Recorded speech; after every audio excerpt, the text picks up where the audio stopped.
The man who had everything except enough. In the golden halls of Phrygia lived a king who had it all: power, wealth, family. King Midas wasn't born poor. He didn't grow up hungry, but he was starving. Not for food, not even for gold, but for more. He measured happiness by what could be counted, held, displayed. And every time he got what he wanted more. Have you ever felt that? That gnawing sense that this isn't enough? That you're just one achievement, one raise, one follower, one purchase away from being truly fulfilled? Midas did. And when the god Dionysus offered him one wish, any wish, Midas didn't even hesitate. Let everything I touch turn to gold. He thought he was asking for freedom. What he got was a curse, the gift that turned into a prison. At first, it was glorious. He touched his throne, it glittered. He touched a rose, it hardened into shimmering beauty. He laughed as coins rained from his fingertips.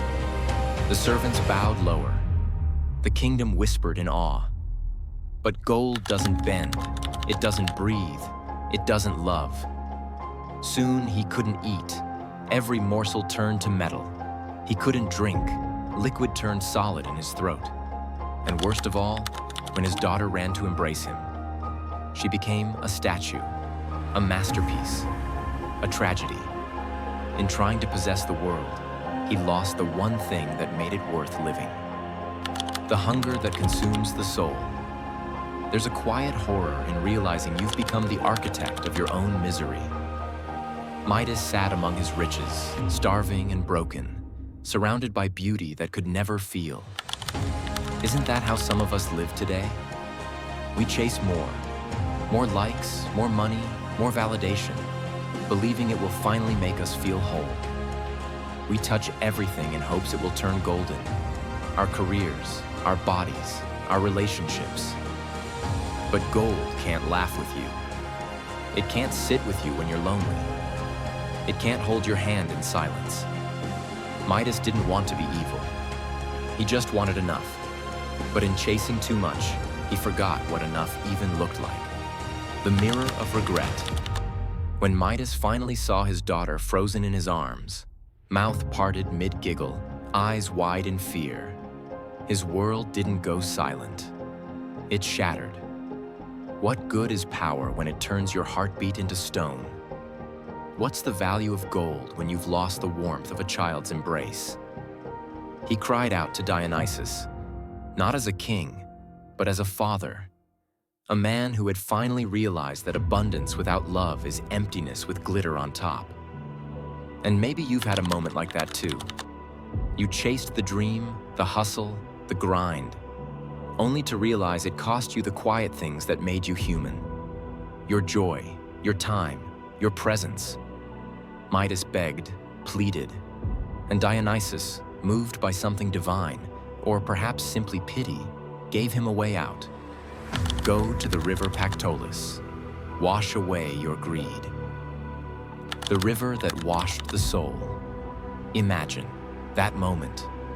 The once mighty king, now barefoot and broken, walking to the river not with riches, but with repentance. He dipped his hands in the cold water, and for the first time in days, they stayed human. The curse was lifted. The gold washed downstream. But so did something else. The illusion that having everything would make him happy. Sometimes rock bottom isn't a punishment. It's a wake-up call. That relationship you lost, that job that fell apart, that burnout that forced you to stop, maybe they weren't the end. Maybe they were the river, cleansing you of what was killing you. Midas didn't just lose the golden touch.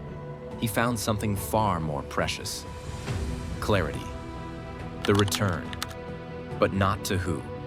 He was when Midas returned to his castle. The gold was gone, but his daughter was alive. He held her close, and this time, she didn't harden in his arms. She cried. He cried. The palace fell silent, humbled. The servants didn't praise his riches anymore. They watched a man transformed by grief and wisdom. Midas still ruled. He still wore a crown. But now he measured wealth in laughter, not luxury. He planted trees instead of hoarding coins. He shared instead of stockpiling. He listened. His people no longer feared his touch. They felt his heart. And isn't that the transformation we all long for? Not to have more, but to become more. The gold you can't touch. Over time, the legend of King Midas became a cautionary tale, told to children, repeated in scrolls, whispered through generations. But what most forget is that Midas lived on, not as a man haunted by his mistake, but as someone who had seen through the illusion. He no longer looked at wealth the same way. He saw the gold in moments, not in metal. The sunrise that cast warm light on his daughter's cheeks. The meals shared with his people without grandeur or pretense. The peace that came at night, not from guards at his gates, but from knowing he had nothing to lose. Because he had already let go of everything that didn't matter. And perhaps the most profound truth he learned was this: not every treasure glitters, and not every glittering thing is treasure.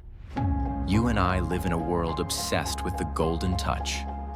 We chase followers, status, luxury, thinking more means better. But in that pursuit, we often freeze the very parts of us that feel. The childlike wonder, the stillness, the love. We must ask ourselves, what have we turned to stone in our hunger for gold? The final gift. In his final years, Midas would walk among his people, not in chariots, but with sandals dusted from the same earth as theirs. He spoke to farmers, he played with children, he sang old songs by firelight. He had once been a king of gold. Now he was a king of grace.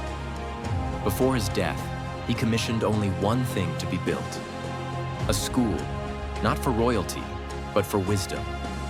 Its walls weren't gilded, its floor wasn't polished, marble.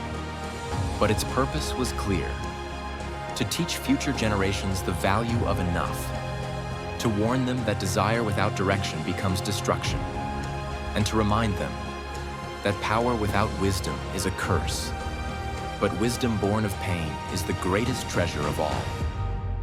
Closing reflection. So, what's your golden touch? The thing you chase because the world told you it would make you worthy? Is it really gold, or just glitter-coated fear? Maybe it's time to lay it down. Wash your hands in your own river Pactolus.